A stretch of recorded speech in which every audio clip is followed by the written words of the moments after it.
Superhero Mount Rushmore. We all know what Mount Rushmore is, but the one that we're talking about today is the most iconic superheroes of all time. You know, as these four heroes right here: Spider-Man, Batman, Superman, and Wonder Woman. Spider-Man, the face of Marvel; Batman, the face of DC; Superman, the face of superheroes; and Wonder Woman, the face of superheroines. So, without further ado, let's get straight into it. Now, Batman, we all know, is the most iconic superhero of all time. The guy is just like the most popular character to ever grace the face of fiction. Like, seriously, everybody knows who Batman is, right? And I made a video a while ago talking about how much Batman gets glazed. And yes, I do still stand on what I said in that video, all right? I'm not going to sit here and like say that, no, I take everything back. I lied. Batman's actually not that great, But, you know, Batman is truly that great. He is amazing, all right? I I can't in good conscience lie and say that Batman is not great, right?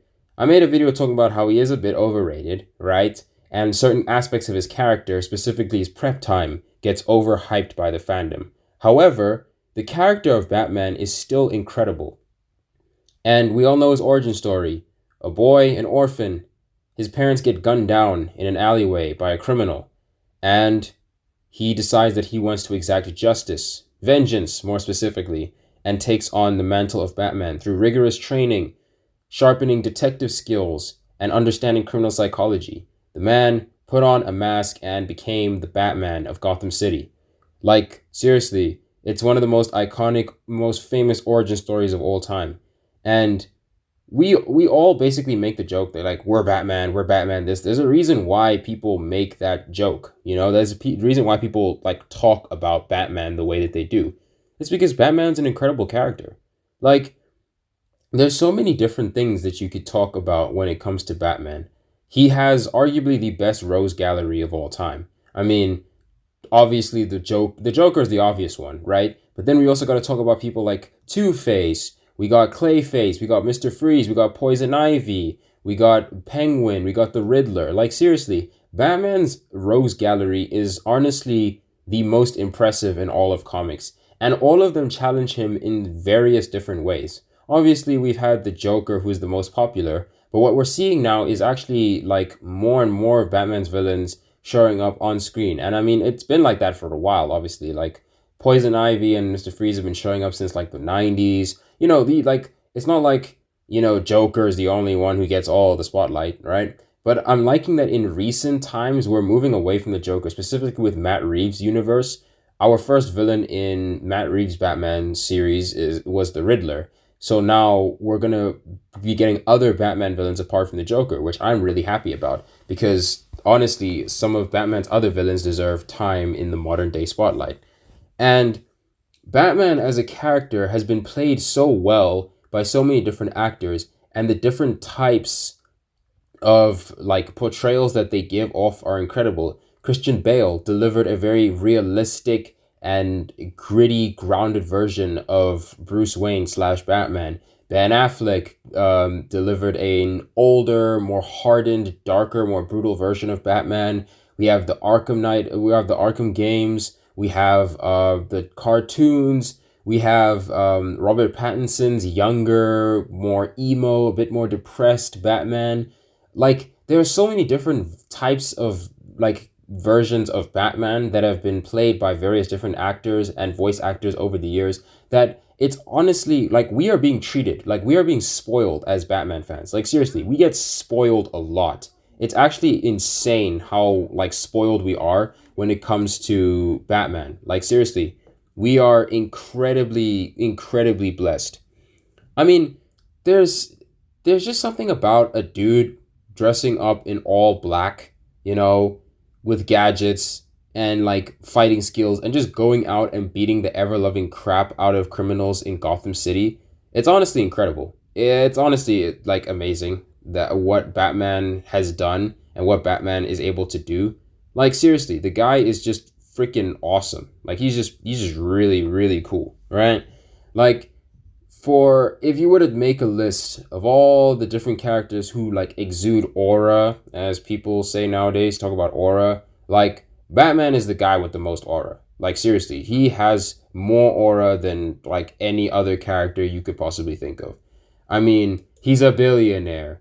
He's good with the ladies. He's very charming. He's handsome. He's incredibly strong. Like Batman has every single trait that a man would want, right? Literally, think about the ideal man, right? Like the ideal like dude that you want to be, right? You want to be rich, you want to be built. Every single one of those things is what Batman is. And I think that's why so many people can relate to him. Well, not really relate to him, but like kind of like look up to him in a certain way. Because he's just that cool. He's just that freaking awesome. He's just that amazing, you know? And it's like it's not like it just came naturally for him, like it just happened overnight, right? This took time. This took effort. This took like years and years and years and years of training.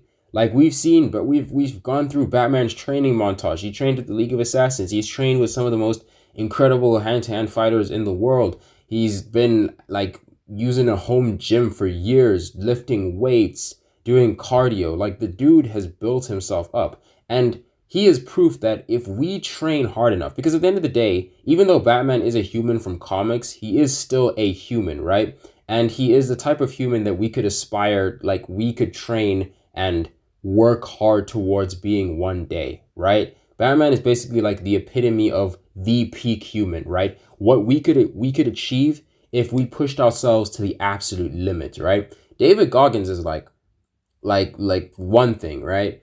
Like basically David Goggins is basically pushing himself in a way that Batman has probably pushed himself in order to become Batman, right? I'm just using a comparison with David Goggins, right? But seriously, Batman is just that guy, right?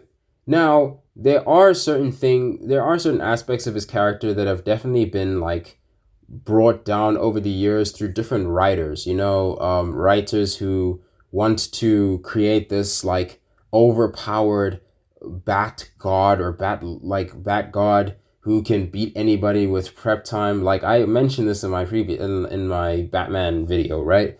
But it's just it's not enough to say that Batman doesn't belong in the Mount Rushmore of superheroes, because he absolutely does.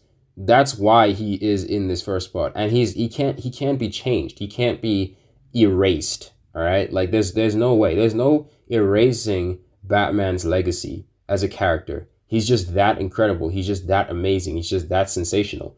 There's nothing else that you could say about Batman that hasn't already been said, because we all know who the guy is, right? We've seen what he can do, and we know the type of dude that he is. He's just that guy. He's just awesome. He's just cool. You know what I'm saying? So there is no other character in DC that could really fill his shoes. I mean, there's two other characters we're going to talk about in DC, but they have their own slots on the Mount Rushmore. There's no other character that you could replace Batman with that would have an equal or even greater legacy than he has, right? He's not DC's first hero, but he's for sure their most popular hero.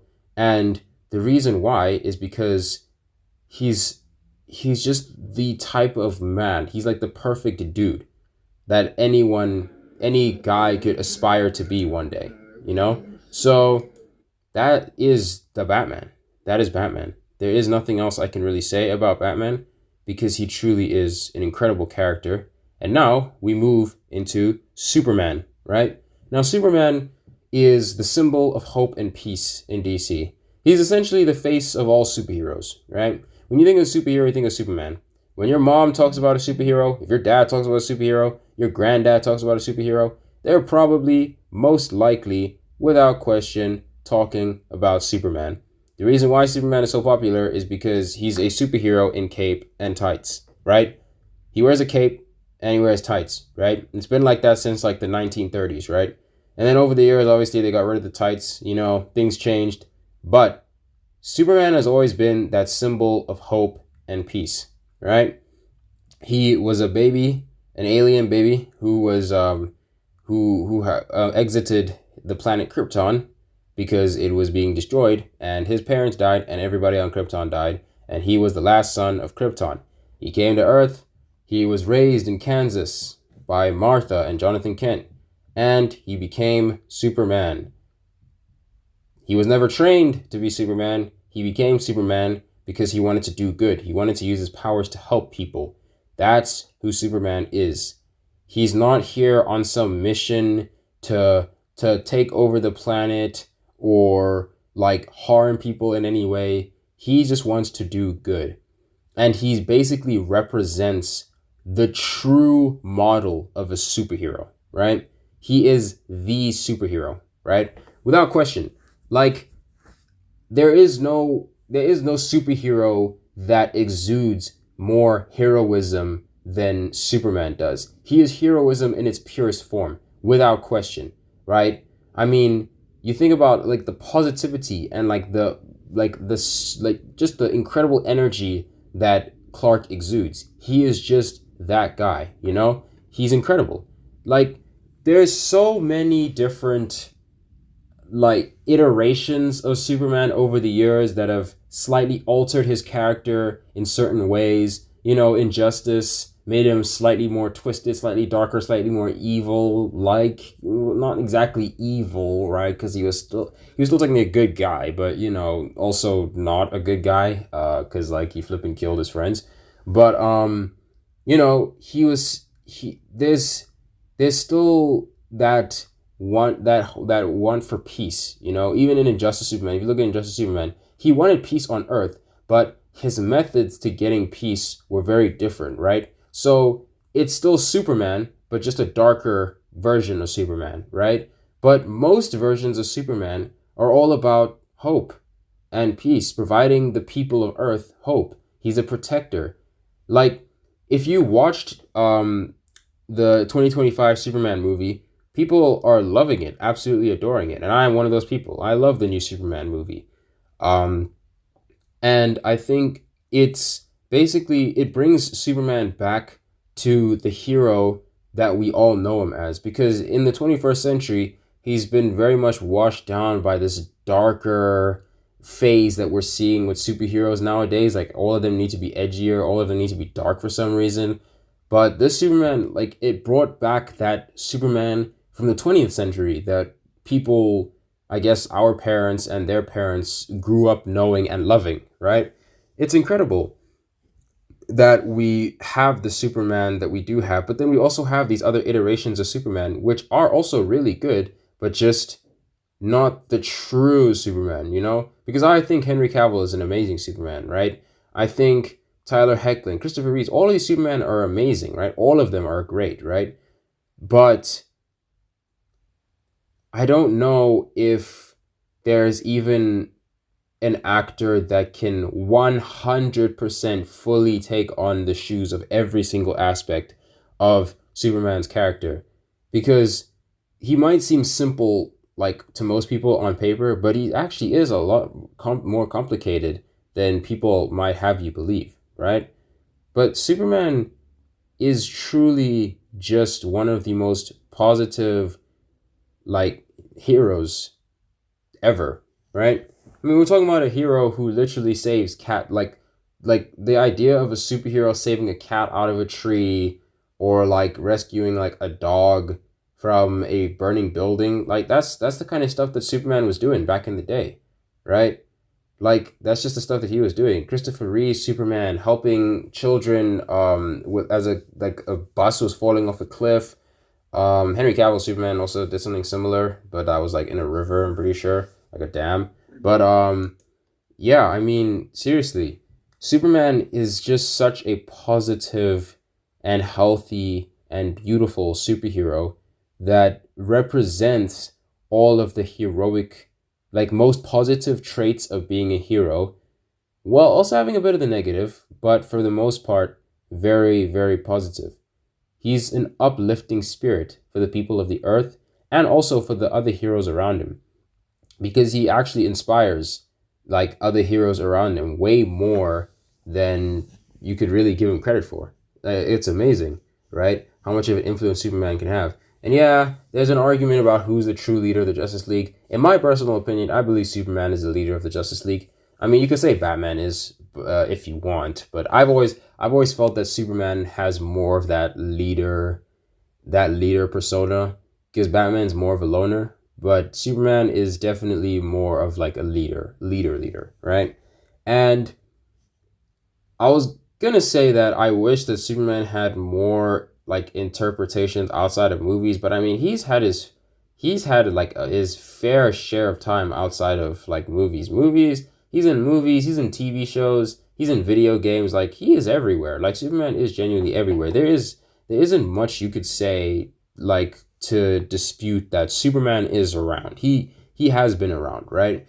I don't know. I feel like he does need more. I would say he needs more video games. I mean, like a pure, proper Superman video game, like with like proper, like on a next gen console.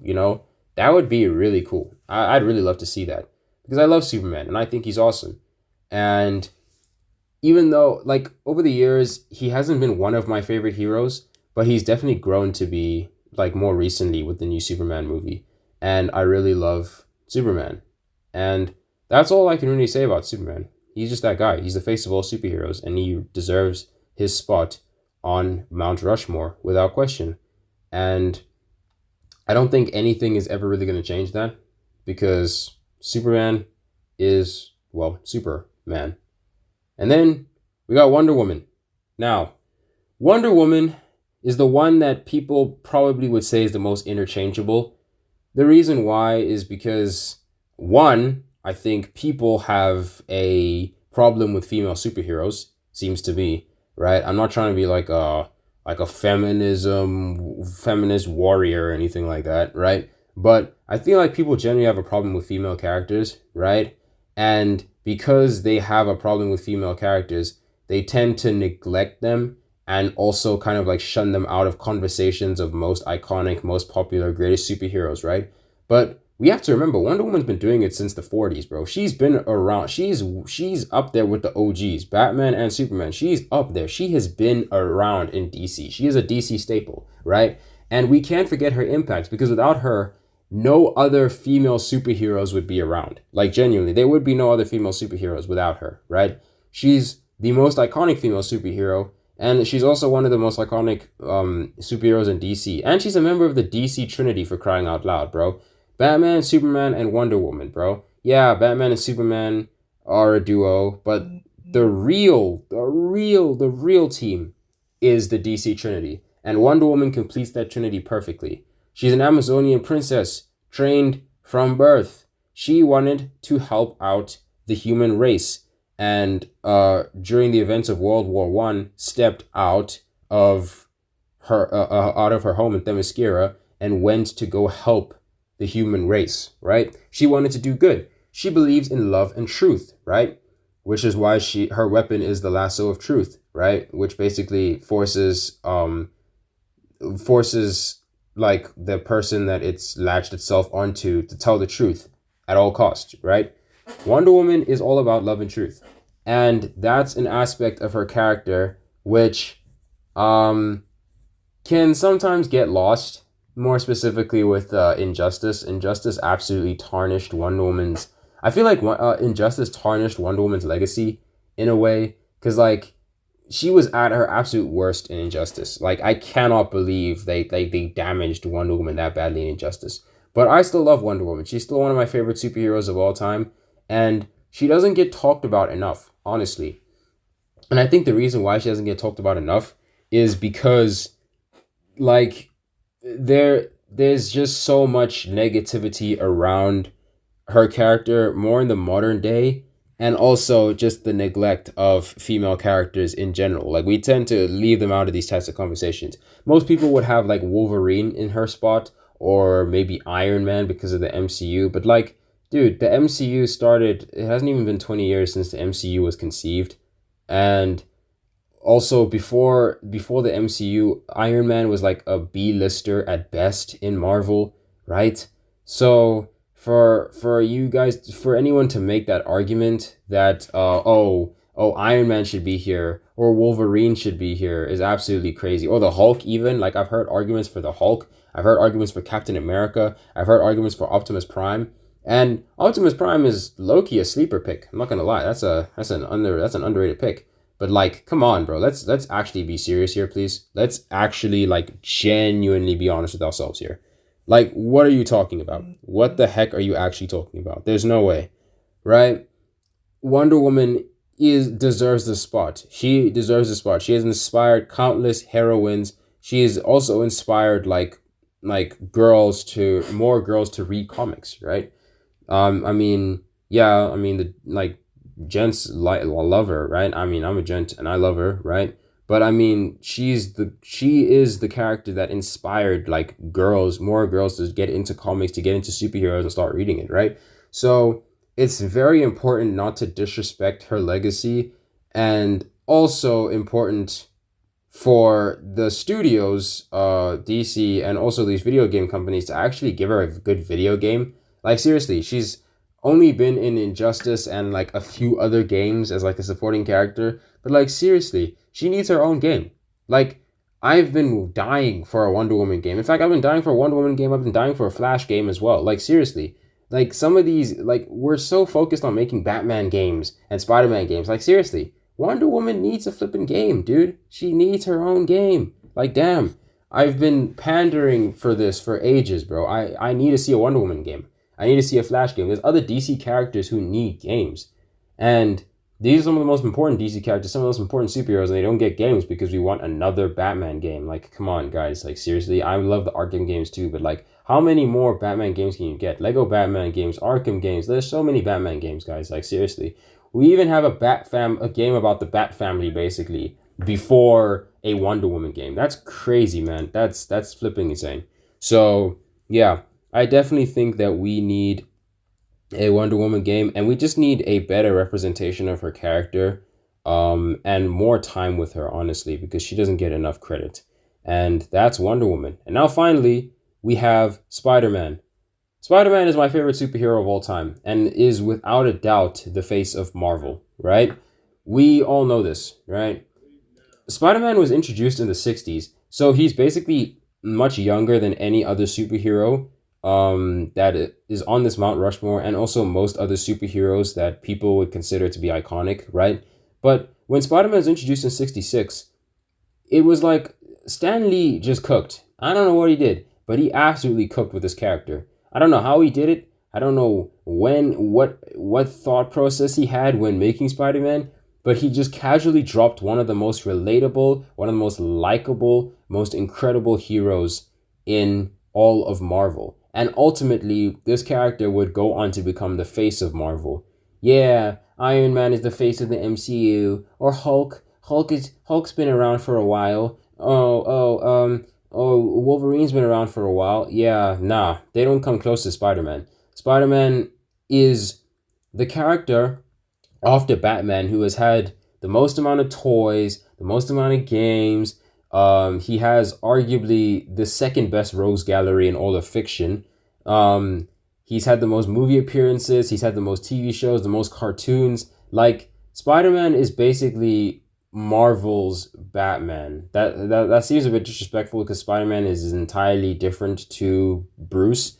But in terms of iconicness, popularity, like Spider-Man is basically the Marvel equivalent of Batman, right? They're both like on the same wavelength when it comes to popularity, right? If you're not a fan of DC and Batman, then you're probably a fan of Marvel and Spider-Man, right? I'm a fan of both, so I don't pick sides, right? So it's very much like it's very difficult to count out Spider-Man on a Mount Rushmore, you know, on a list of like the best superheroes of all time. When you think of the best superheroes, you immediately think of him. After you think of Batman, you think of this guy, right? And we all love the Spider-Man movies, right? We love Tobey's movies. We love Andrew's movies for the most part. TASM 2, I have very, very mixed feelings about. And honestly, Tom Holland's movies are super underrated even to this day, which is crazy to say because he actually has a genuine, solid collection of movies. Homecoming is still the most underrated Spider-Man movie to this day, and it is actually one of my favorite Spider-Man movies of all time. Um, like seriously, and even his TV show appearances, Spectacular Spider-Man is like the one of the best, if not the best, Marvel cartoon of all time. Either that or X-Men, the animated series. But seriously, like Spider-Man has had a tear of a run in Marvel. Like he has been on an flippin' run since his introduction in the 60s. And I mean, at the end of the day, it just boils down to that teenage superhero who was given a great power through a bite from a radioactive spider. And with that great power comes great responsibility, as his Uncle Ben said to him before he died. You know? So it's very much possible that if the MCU started way before um like way before, like back in the 90s or the 80s, like if the MCU had been around for like years and years and years and years, and Tony had gotten started in the 80s, it's very well possible that Iron Man could be, above Spider-Man. But I don't think there's any question that Spider-Man deserves his rightful place in the Mount Rushmore, without question. There is no other character who could do what Spider-Man can do greater than Spider-Man, right? He's just awesome, right? And I mean, the comic writers seem to hate Spider-Man. Like they seem to absolutely despise him. Like I mean, seriously, they definitely hate him. There's no way they have to, because he seriously, like seriously, is always going through some type of depressive arc, or he's always getting his butt kicked by all of his villains. Like seriously, he holds back on all of his villains, and his villains don't hold back on him, bro. Like if Kraven the Hunter decided that he just wanted to stab Spider-Man in the abdomen, low-key, just for fun, he would low-key do it, man. He doesn't care, right? Like the amount of pain and the amount of pain and pressure that Spider-Man has to go through, more specifically Peter Parker even, right, has gone through in his life is absolutely insane. It's unbelievable how much pain that he's gone through. He's been through so much as a character, and I truly, truly respect him for enduring this much, for resisting this much, and for holding on this much. Like, it's just a testament to his character. His endurance and his resilience is a testament to his character. It truly is.